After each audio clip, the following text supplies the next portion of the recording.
Hello students, welcome to the class. I am Yogita. Our subject is nutrition for nurses, and today we are going to discuss about food preservation. Now, dear students, this food preservation is an art, this is a science, so that we are preserving a food which can be used in the future. You all might be familiar in your home that your mother who is doing pickling in a summer season and you're enjoying that pickle in your rainy season. So it's stored for a long time. Many food materials have stored in a home setup, though our parents do not have any degree in food and nutrition. See, this all their experience and their knowledge. That's what it's called as art and science. Now, the food preservation is nothing but we are preventing the food from food spoilage, and we are maintaining the qualitative healthy condition of that food material and which can be used for a future. That's what called food preservation. That means you are preserving the food and definitely you are making use of that food in future. That means throughout the year the food material may be available for the use. Now, what are the different method we can use to this preservation and why we need to do this preservation? It's very important. So these two aspects we can discuss here.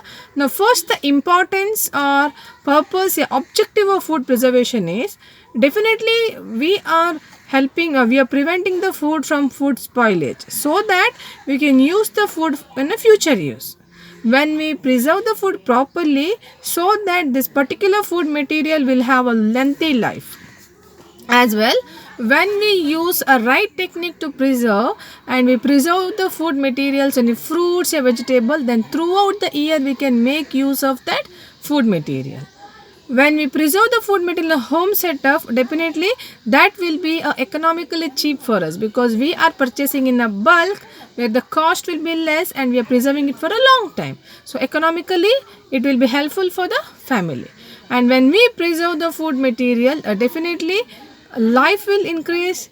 We are going to get a qualitative food material to use.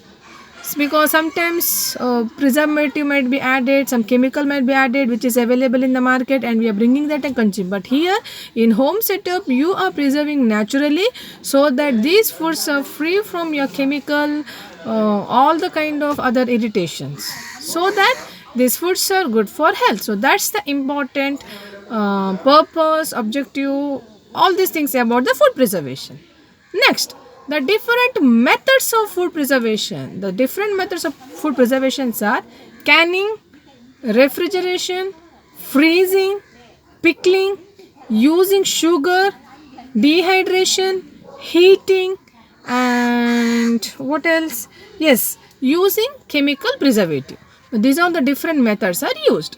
Now, first is canning. What is canning? Now, canning is very familiar. You all may be very familiar with this canning method because when you go to the market, ready-made in a tin container, you are able to get some food items. Maybe your fruit juices, maybe something readily available. Now, how it is? Now, particular food items is heated in high temperature, 80 to 90 degree. Then it is sterilized.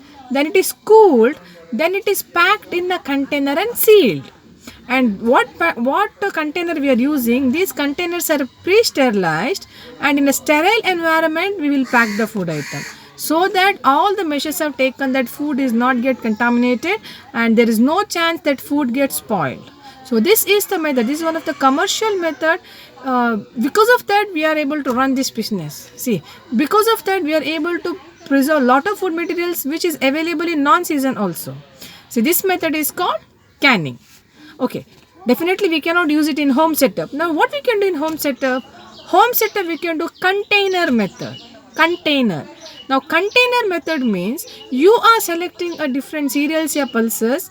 You will clean that. I mean, maybe you will nicely put under the sunlight. You will dry it. Then you will put that particular food material, pulses, or grains, or cereals, whatever, in that big container, which is having a tight lid. So airtight container, you will put that and you will store that for a long time. See, our ancestor, maybe our great grandmother, they all are using this method. This method is called container method. Okay, next is refrigeration. Now we are keeping the food materials in the fridge. Like some food material like milk and milk products that can be kept just above the freezing point 0 degrees Celsius. We are keeping that in the fridge because that we cannot keep outside. Now in fridge, microorganism will not be killed. But thing is that the cooling environment will not allow the microorganism to grow. So that will be a safe environment where we can preserve the food for or we can keep the food for long time. So vegetables, fruits, milk, meat, all products are kept in fridge. Now that nicely we can wrap it in file paper or newspaper. We'll make a container box or we'll put it in a different separate boxes. Then we will keep it in a fridge. Next is freezing. Freezing means it is in 0 degrees Celsius we are freezing the materials. Now even in house setup, your commercial setup, we are using this freezing method. We can freeze fish, meat, certain milk products or even some vegetables or fruits so that these fruits and vegetables are preserved for a long time even though there is no season these foods are available in the market. So even commercial also we can use this freezing method. Next is dehydration. Dehydration means we will put all these food materials under the sun so that water content what present in that food material is completely dried out. If there is no moisture, no growth of microorganism, so that this food can be preserved for a long time. You all might know that before we preserve these grains, whatever we are chili or the pepper, what we'll do, we'll put it under the sunlight. We will dry it thoroughly for 2-3 days. You might have seen your mother, your grandmother doing this. See, they are not a PhD in nutrition, but still they know this technique. This science they knew from long back. Okay, I'll give one more example. This mangoes, carrot, they will put under the sunlight. They will make it dry so that they can use it for making pickle. Even when there is no season, they can make a pickle from this mango which is dried and kept. See, now this is what called dehydration method. Then pickling and salting. See, to make a pickle, that same vegetables, mango, carrot or lime, something like that, we'll pickle, we'll put it in salt, then we will dry it, or else we will put it in a salt and we'll keep so that salt will absorb this moisture and no microorganism will grow.